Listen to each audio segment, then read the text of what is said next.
ഇമാമിൻ്റെ കൂടെ റുക്കൂ കിട്ടിയാൽ ആ റക്അത്ത് കിട്ടുമോ എന്നാണ് ചോദ്യം. മാഷാ അല്ലാഹ്, ബാറക്കല്ലാഹു ഫീക്കും. ധാരാളം ആളുകൾക്ക് സംശയമുള്ള ഒരു കാര്യമാണ്. ഇമാം, നമ്മൾ പള്ളിയിലേക്ക് കയറുമ്പോൾ ഇമാം റുക്കൂഇലാണ്, നമ്മളും റുക്കൂഇലേക്ക് ഇമാമിൻ്റെ കൂടെ റുക്കൂയിലേക്ക് പ്രവേശിച്ചു എങ്കിൽ ആ റക്അത്ത് പൂർണ്ണമായും നമുക്ക് കിട്ടുമോ? കാരണം ആളുകളുടെ സംശയം, നമ്മളവിടെ പ്രാരംഭ പ്രാർത്ഥന ഓതിയിട്ടില്ല, ഫാത്തിഹ ഓതിയിട്ടില്ല, സൂറത്ത് ഓതിയിട്ടില്ല, നേരെ റുക്കൂയിലേക്കാണ് പോയിട്ടുള്ളത്. അപ്പോൾ നേരത്തെ വന്ന് നിന്ന ആളുകൾക്കും നമുക്കും ഒരേപോലെ ആ റക്അത്ത് കിട്ടുമോ എന്നാണ് പലരും ചോദിക്കുന്നത്. ഇവിടെ നമുക്ക് പറയാനുള്ളത്, തീർച്ചയായും ആ റക്അത്ത് കിട്ടുമെന്നാണ് പ്രമാണങ്ങളിൽ നിന്ന് നമുക്ക് മനസ്സിലാക്കാൻ കഴിയുന്നത്. അത് വൈകി വരുന്ന ആളുകൾക്കുള്ള ഒരു ഇളവാണ്. എന്നാൽ നേരത്തെ തന്നെ വന്ന ആളുകൾ മനഃപൂർവ്വം ഫാത്തിഹ ഓതാതിരിക്കാൻ പാടില്ല. എന്നാൽ വൈകി വന്ന ആളുകൾക്ക് അവർ ഫാത്തിഹ ഓതിയിട്ടില്ലെങ്കിലും, പിന്നെ സൂറത്ത് ഓതലും പ്രാരംഭ പ്രാർത്ഥനയും സുന്നത്താണ്, നിർബന്ധമല്ല. ഫാത്തിഹ റുക്നാണ്.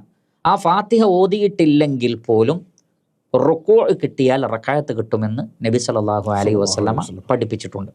അതിനുള്ള തെളിവുകളിൽ പ്രധാനപ്പെട്ടതാണ് ഇമാം ബുഖാരി റഹ്മത്തുള്ളാഹി അലൈഹി അദ്ദേഹത്തിൻ്റെ സ്വഹീഹിൽ ഉദ്ധരിക്കുന്ന ഹദീസിൽ കാണാം, അബൂ ബക്ര എന്ന് പറയുന്ന, അബൂബക്കർ അല്ല, അബൂ ബക്ര റളിയല്ലാഹു അൻഹു, അദ്ദേഹം പള്ളിയിലേക്ക് വന്നപ്പോൾ നബി സല്ലല്ലാഹു അലൈഹി വസല്ലമ റുക്കൂഇലാണ്. അദ്ദേഹം ഉടനെ തന്നെ സഫിലെത്തുന്നതിന് മുമ്പ് തന്നെ റുക്കൂയിലേക്ക് പോയി. കാരണം സഫിലേക്ക് എത്തിയാൽ നബി സല്ലല്ലാഹു അലൈഹി വസല്ലം റുക്കൂയിൽ നിന്ന് എഴുന്നേൽക്കും.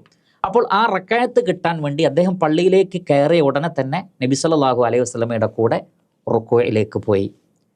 നബി സല്ലല്ലാഹു അലൈഹി വസല്ലമയോട് നമസ്കാരത്തിന് ശേഷം അദ്ദേഹം ഈ വിവരം പറഞ്ഞപ്പോൾ നബി സല്ലല്ലാഹു അലൈഹി വസല്ലം പറഞ്ഞത്, സാദക്കല്ലാഹു ഹിർസ, അള്ളാഹു താങ്കളുടെ താല്പര്യം വർദ്ധിപ്പിച്ചു തരട്ടെ, വലാ തഉദ്, ഇനി ആവർത്തിക്കരുത്, അഥവാ സഫിലേക്ക് വന്നിട്ട് റുക്കൂ ചെയ്യാവൂ.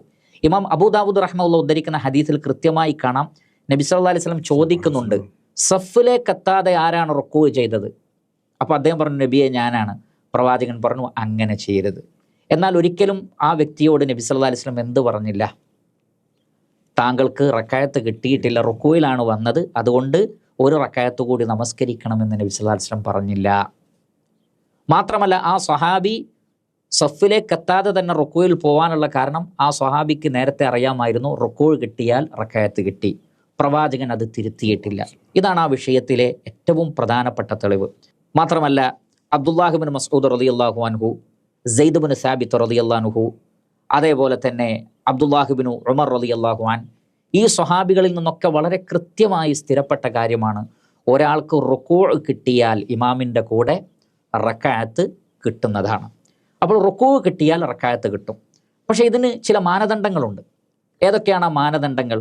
അത് നമുക്ക് പരിശോധിക്കാം. അതിൽ ഒന്ന്, ഒരാൾ പള്ളിയിലേക്ക് കയറി കഴിഞ്ഞാൽ ഇമാം റുക്കൂയിലാണെങ്കിൽ ആ നമസ്കാരത്തിൽ ചേരുമ്പോൾ തക്ബീറത്തുൽ ഇഹ്റാം നിർബന്ധമാണ്. അല്ലാഹു അക്ബർ എന്ന് പറഞ്ഞുകൊണ്ട് തക്ബീറത്തുൽ ഇഹ്റാം ചൊല്ലിയിട്ട് പിന്നെ അല്ലാഹു അക്ബർ എന്ന് പറഞ്ഞ് റുക്കൂയിലേക്ക് പോകണം. നേരെ റുക്കൂയിലേക്ക് പോയാൽ ആ നമസ്കാരം തന്നെ ബാത്തിലാണ്. കാരണം തക്ബീറത്തുൽ ഇഹ്റാം റുക്നാണ്. അത് ചൊല്ലിയിട്ടില്ലെങ്കിൽ അയാളുടെ നമസ്കാരം സ്റ്റാർട്ടായിട്ടില്ല എന്നാണ് അർത്ഥം. നമ്മൾ നമ്മുടെ അനുഭവത്തിൽ പലപ്പോഴും കണ്ടിട്ടുണ്ട്, അറിവില്ലാത്ത പലരും അവർ നേരെ റുക്കൂയിലേക്ക് പോകുന്നു. അത് തെറ്റാണ്. ആ നമസ്കാരം ബാത്തിലായി പോകും. അതുകൊണ്ട് തക്ബീറത്തുൽ ഇഹ്റാം ചൊല്ലി എന്ന് ഉറപ്പ് വരുത്തണം. തക്ബീറത്തുൽ ഇഹ്റാമിൻ്റെ അല്ലാഹു അക്ബർ എന്നൊരാൾ പറഞ്ഞിട്ട് റുക്കൂയിലേക്ക് പോകുമ്പോഴുള്ള അല്ലാഹു അക്ബർ പറഞ്ഞിട്ടില്ലെങ്കിലും പ്രശ്നമില്ല. പക്ഷേ അതായത് അദ്ദേഹം തക്ബീറുൽ ഇഹ്റാമിലേക്ക് കയറിയിട്ട് അല്ലാഹു അക്ബർ എന്ന് പറഞ്ഞിട്ട് കൈ കെട്ടണം, പൂർണ്ണമായും കെട്ടണം. അതിനുശേഷം റുക്കൂയിലേക്ക് പോകണം. ആ റുക്കൂയിലേക്ക് പോകുമ്പോൾ അല്ലാഹു അക്ബർ എന്ന് പറഞ്ഞിട്ടില്ലെങ്കിലും കുഴപ്പമില്ല. പക്ഷേ തക്ബീറത്തുൽ ഇഹ്റാം മസ്റ്റാണ്. ഒന്നാമത്തെ കാര്യം അതാണ്. രണ്ടാമത്തത്, നമ്മൾ റുക്കൂയിൽ പോകുമ്പോഴും ഇമാം റുക്കൂയിൽ തന്നെ ആയിരിക്കണം. ഇമാം എഴുന്നേൽക്കാൻ പാടില്ല. ചില ആളുകൾ ഇമാം പൊന്തുമ്പോഴാണ് റുക്കൂയിലേക്ക് പോകുന്നത്. അപ്പോൾ അവർക്ക് റുക്കൂ കിട്ടിയില്ല. ഇമാമിൻ്റെ കൂടെ തൻ്റെ കൈകൾ കാൽമുട്ടിൽ വെക്കണമെന്നാണ് അബ്ദുല്ലാഹി ഇബ്നു ഉമർ റളിയല്ലാഹു അൻഹു പറഞ്ഞത്. നിങ്ങളുടെ രണ്ട് കൈകളും കാൽമുട്ടിൽ വെച്ചിട്ട് ഇമാമിൻ്റെ കൂടെ നിൽക്കാൻ പറ്റിയാൽ ആ റുക്കൂ കിട്ടും. അതോടൊപ്പം ചില പണ്ഡിതന്മാർ പറഞ്ഞു, സുബ്ഹാന റബ്ബിയൽ അലീം എന്ന് ഒരു തവണയെങ്കിലും ഇമാമിൻ്റെ കൂടെ പറയാൻ സാധിക്കണം. അപ്രകാരം ഇമാമിൻ്റെ കൂടെ സുബ്ഹാന റബ്ബിയൽ അലീം എന്ന് ഒരു തവണ പറയാൻ സാധിക്കുകയും തക്ബീറത്തുൽ ഇഹ്റാം ചൊല്ലിയതിന് ശേഷം റുക്കൂയിൽ പോവാൻ കഴിയുകയും ചെയ്താൽ അത്തരം സാഹചര്യത്തിൽ ആ റക്അത്ത് കിട്ടുന്നതാണ്. ഇല്ല എങ്കിൽ, തക്ബീറത്തുൽ ഇഹ്റാം ഇല്ലെങ്കിൽ നിസ്കാരം തന്നെ ബാത്തിലാകും, നാം റുക്കൂയിലേക്ക് പോകുമ്പോഴേക്ക് ഇമാം എഴുന്നേറ്റിട്ടുണ്ടെങ്കിൽ അപ്പോഴും ആ റക്അത്ത് കിട്ടുകയില്ല. ഇതാണ് അതിനെ സംബന്ധിച്ച് മനസ്സിലാക്കുവാനുള്ളത്. അള്ളാഹുവാണ് കൂടുതൽ അറിയുന്നവൻ. ബാറക്കല്ലാഹു ഫീക്കും. അതോടനുബന്ധമായി പറയട്ടെ, ഇനി ആർക്കെങ്കിലും തനിക്ക് റുക്കൂ കിട്ടിയോ ഇമാമിൻ്റെ കൂടെ ഇല്ലേ എന്ന് സംശയമുണ്ടായാൽ അവർ ഉറപ്പുള്ളതിൽ പിടിക്കണം. അവർക്ക് കിട്ടിയിട്ടില്ല എന്ന ധാരണയിൽ അവർ ആ ഒരു റക്അത്ത് കൂടി നമസ്കരിക്കുകയാണ് വേണ്ടത്. എന്നാൽ ഒരാൾക്ക് പൂർണ്ണമായും ഇമാമിൻ്റെ കൂടെ റുക്കൂ കിട്ടിയെന്ന് ഉറപ്പാണ്, ഇമാം എഴുന്നേറ്റിട്ടില്ല, ഇമാമിൻ്റെ കൂടെയാണ് എങ്കിൽ അയാളെ വസ്വാസ് പിടികൂടേണ്ടതില്ല. ഉദാഹരണത്തിന് അബ്ദുല്ലാഹ് ബിൻ മസ്ഊദ് റളിയല്ലാഹു അൻഹുവിൻ്റെ കൂടെ മറ്റൊരു സ്വഹാബിയും കൂടി പള്ളിയിലേക്ക് കയറി. രണ്ടാളും റുക്കൂയിലേക്ക് പോയി, അവർക്ക് റുക്കൂ കിട്ടി.